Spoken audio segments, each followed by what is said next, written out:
ವಿಜಯನಗರದಲ್ಲಿ MP Prakash ಪುತ್ಥಳಿ ಅನಾವರಣ.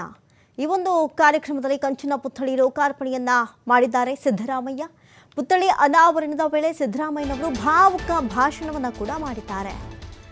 ವಿಜಯನಗರದಲ್ಲಿ MP Prakash ಪುತ್ಥಳಿಯ ಅನಾವರಣ ಕಾರ್ಯಕ್ರಮ ನಡೆಯಿತು. ಈ ಕಾರ್ಯಕ್ರಮದಲ್ಲಿ ಸಿದ್ದರಾಮಯ್ಯನವರು ಭಾವುಕರಾಗಿದ್ದು ಭಾಷಣ ಮಾಡಿದ್ದಾರೆ. ಕಂಚಿನ ಪುತ್ಥಳಿ ಲೋಕಾರ್ಪಣೆಯನ್ನ ಮಾಡಿದ್ದಿಲ್ಲಿ ಸಿದ್ದರಾಮಯ್ಯನವರು. ವಿಜಯನಗರದ ಹೂವಿನ ಹಡಗಲಿಯಲ್ಲಿ ನಡೆದಂತಹ ಕಾರ್ಯಕ್ರಮ ಇದಾಗಿತ್ತು.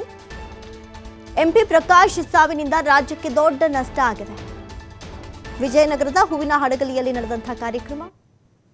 ಅಜಾತ ಶತ್ರುವಾಗಿದ್ರು ಅವರು, ಅತ್ಯಂತ ಬುದ್ಧಿವಂತರೂ ಆಗಿದ್ರು, ರಾಜಕೀಯದಲ್ಲಿ ಅಪಾರ ಅಧ್ಯಯನ ಮಾಡಿದವರು. ನನಗೆ ರಾಜಕೀಯದಲ್ಲಿ ಏನೇ ಸಮಸ್ಯೆ ಬಂದರೂ ಅವರೊಡನೆ ಚರ್ಚೆಯನ್ನು ಮಾಡ್ತಾ ಇದ್ದೆ, ಅದಕ್ಕೆ ಸೂಕ್ತವಾದಂತಹ ಪರಿಹಾರವನ್ನು ಅವ್ರು ಕೊಡ್ತಾ ಇದ್ರು. ಅವರು ನನಗೆ ರಾಜಕೀಯ ಗುರುಗಳಾಗಿದ್ದರು, ಮಾರ್ಗದರ್ಶಕರಾಗಿದ್ದರು. ಎಂಪಿ ಪ್ರಕಾಶ್ CM ಆಗಬೇಕಾಗಿತ್ತು ಅಂತ ನೆನಪಿಸಿಕೊಂಡಿದ್ದಾರೆ ಸಿದ್ದರಾಮಯ್ಯನವರು.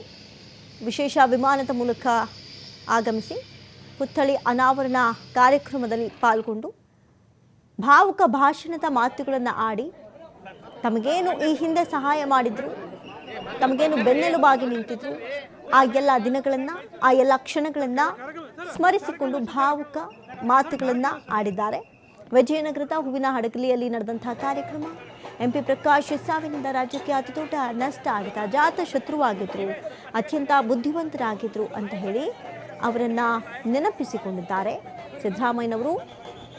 ಕಂಚಿನ ಪುತ್ಥಳಿ ಲೋಕಾರ್ಪಣೆಯನ್ನು ಮಾಡಿದ್ರು. ಈ ಸಂದರ್ಭದಲ್ಲಿ ಪುತ್ಥಳಿ ಅನಾವರಣದ ವೇಳೆ ಮಾತನಾಡುವಂಥ ಸಂದರ್ಭದಲ್ಲಿ ಭಾರಿನೇ ಭಾವುಕರಾಗಿ ಆ ದಿನಗಳನ್ನು, ಆ ಕ್ಷಣಗಳನ್ನು ಮೆಲುಕು ಹಾಕಿದ್ರು.